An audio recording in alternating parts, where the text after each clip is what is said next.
朋友们好，欢迎你们回到我的频道。最近我的这些蟹爪兰呢，都还在陆陆续续开花。它们从去年深秋一直到现在呢，都在持续开花，而且这花开的真是太美了。所以养蟹爪兰呢，收获特别多。从去年深秋一直到现在初春，户外呢几乎没有什么花。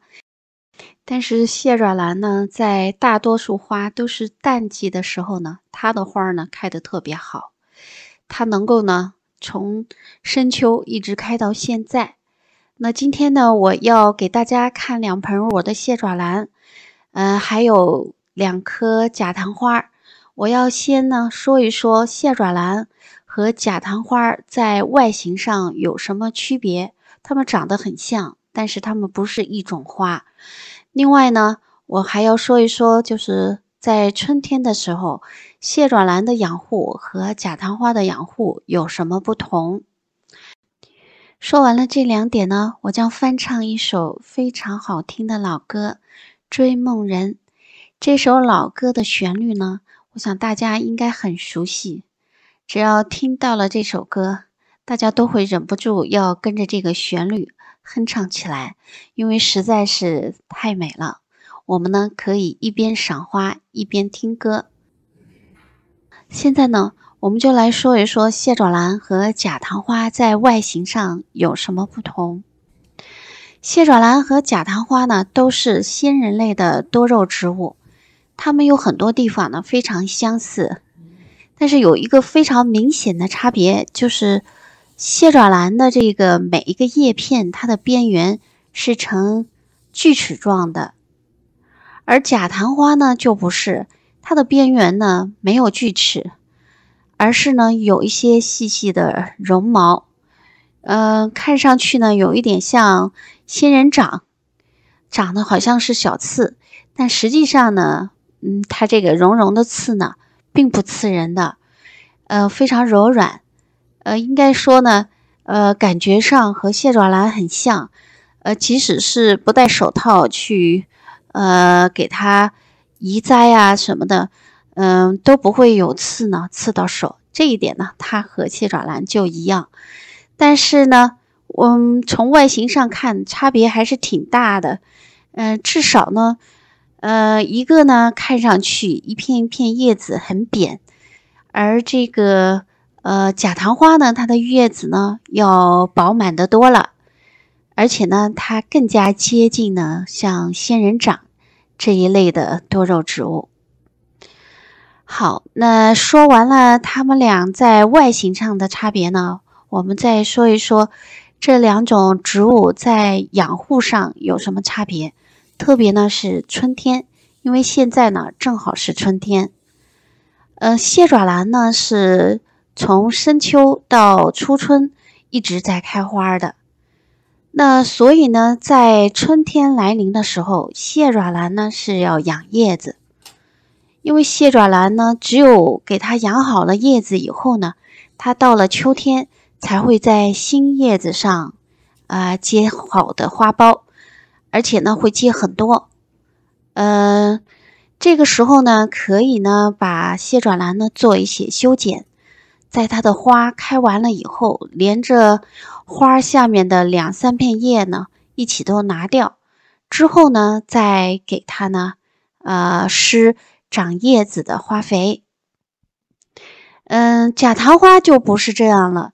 假糖花它的花期呢在每年的5月到6月，也就是说现在的春天呢，它虽然叶子疯长，可是呢它也是在孕育花蕾了。所以呢，假糖花在到了4月、5月这个时候呢，要停止给它施长叶子的花肥，要多给它施呢促花的花肥。那么呢，它就有可能在5月、6月开花了。那这2种花呢，它们的不同之处呢，就是在于春天呢要施不同的花肥。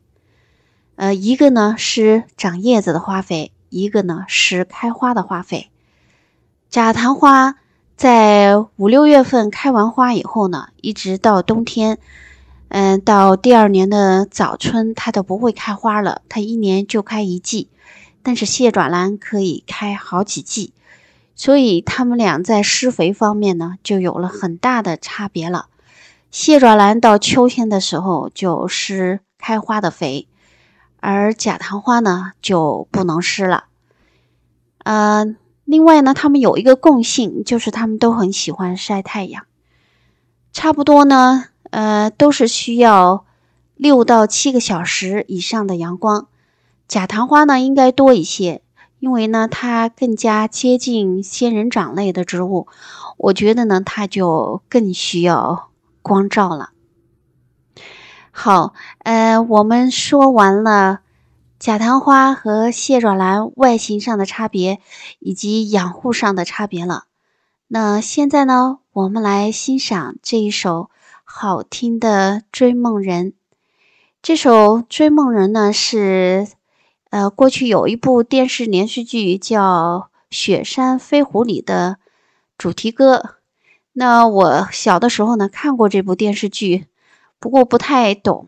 这首歌呢当时听到就很喜欢，不过也是就确实呢不太懂歌词的意思，哼哼唱唱，但是唱了几年以后就懂了。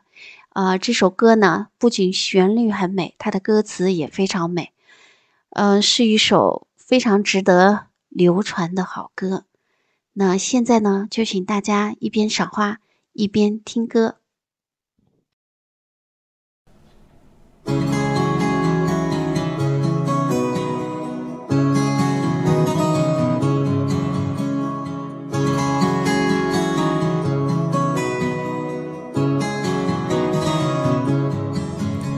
让青春吹动了你的长发，让它牵引你的梦。不知不觉，这城市的历史已记取了你的笑容。红红心中蓝蓝的天，是个生命的开始。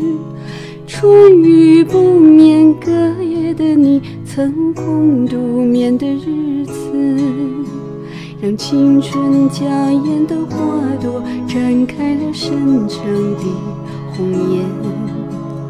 飞去飞来的满天的飞絮是幻想你的笑脸。秋来春去红尘中，谁在宿命里安排？冰雪不语，半夜的你那难隐藏的光彩。看我看一眼，把蓦然红颜手空着。青春无悔不死，永远的爱人。让流浪的足迹在荒漠里写下永久的回忆。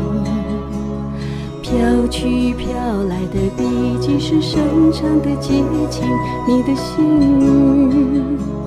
前尘红世轮回中，谁在生命里徘徊？痴情笑我凡俗的人世中难解的关怀。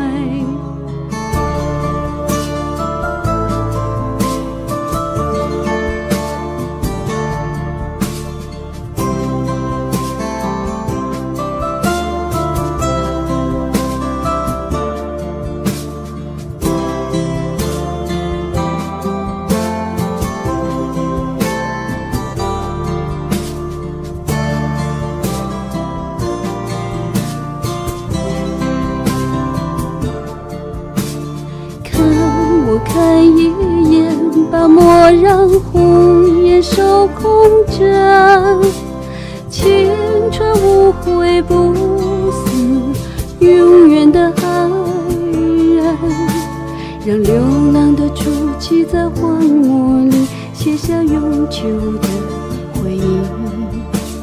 飘去飘来的笔迹是深长的激情，你的幸运。前尘红世轮回中，谁在生命里徘徊？痴情笑我凡俗的人世中难解的关怀，痴情笑我凡俗的人世中难解的关怀。